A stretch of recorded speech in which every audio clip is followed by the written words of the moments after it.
और एक बड़ी खबर, रूस पर यूक्रेन ने लॉन्ग रेंज हमले किए। किरोव के ऑयल टर्मिनल पर हमला किया है यूक्रेन ने। ड्रोन हमले में जला तेल टर्मिनल। टर्मिनल जलने से रूस को भारी नुकसान।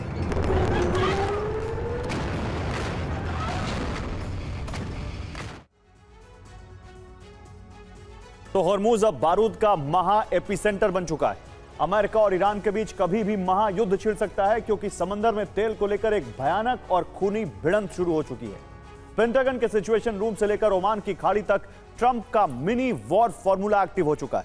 गाम्बिया के झंडे वाले ईरानी शैडो फ्लीट टैंकर को हेल फायर से उड़ाकर अमेरिका ने साफ कर दिया है कि अब वार्ता का टाइम ओवर हो चुका है और विध्वंस का फाइनल रिहर्सल आरंभ है। तेहरान के पास अब सिर्फ दो ही रास्ते बचे हैं, या तो वो वॉशिंगटन की शर्तों पर घुटने टेके या फिर जलने के लिए तैयार रहे, क्योंकि ट्रंप ने अभी तक का सबसे खौफनाक ब्लूप्रिंट बना लिया है। अमेरिका ने ईरान से जुड़े तेल टैंकर पर हमला कर दिया। कुछ घंटे पहले हुए हमले से ईरान बौखला गया। तेल टैंकर पर हेल फायर मिसाइल से अटैक किया गया। हमले तेल टैंकर के इंजन रूम पर किए गए। हमले से जहाज का इंजन फेल हो गया। तेल टैंकर गामीबिया के फ्लैग वाला था।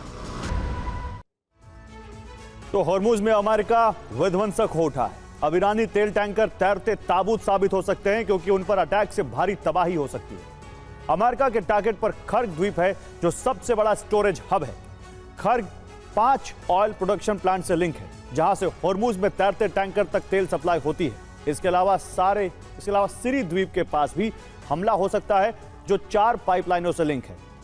इससे फ्लोटिंग टैंकर से तेल सप्लाई होता है, जो शैडो फ्लीट का हिस्सा है। इससे आगे लावन द्वीप से 2 गैस फील्ड पाइपलाइन से जुड़ते हैं। इसके अलावा यहां पहुंचने वाले तेल को लावन ब्लेंड कहते हैं। यह भी ईरान की शैडो फ्लीट का हिस्सा है। खारकू ईरान का रणनीतिक द्वीप से अहम द्वीप है। महत्वपूर्ण लोडिंग और सपोर्टिंग जोन कहा जाता है। यहां भी फ्लोटिंग टैंकर में तेल सप्लाई होती है। अब अमेरिका का नया प्लान यही है कि फ्लोटिंग टैंकर पर हमला किया जाए, क्योंकि इन्हीं द्वीपों से शैडो फ्लीट में तेल भरा जाता है।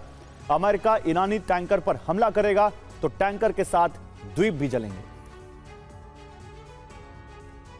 अमेरिकी मिड टर्म चुनाव करीब है, इसीलिए वो युद्ध रोककर अपनी अच्छी छवि पेश करना चाहते हैं।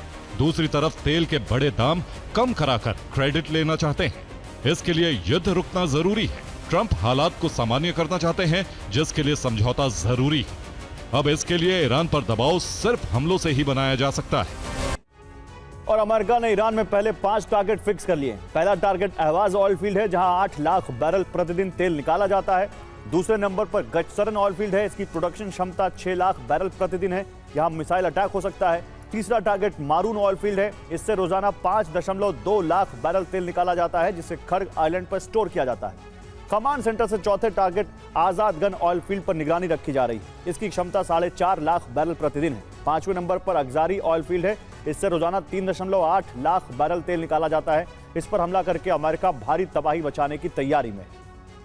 इसमें पहली शर्त रखी गई, ईरान संवर्धित यूरेनियम के स्टॉक को सीमित करे। साथ ही दूसरी शर्त थी, ईरान तय करे कि ईरान की पूरी परमाणु सामग्री को कैसे और कब अमेरिका या किसी तीसरे देश के नियंत्रण में ट्रांसफर किया जाए। तीसरी शर्त थी, हॉर्मुज जल डमरू मध्य से जुड़ी अंतर्राष्ट्रीय शब्दावली को बदला जाए, जिससे हॉर्मुज से ईरानी नौसेना का नियंत्रण पूरी तरह से खत्म हो जाए।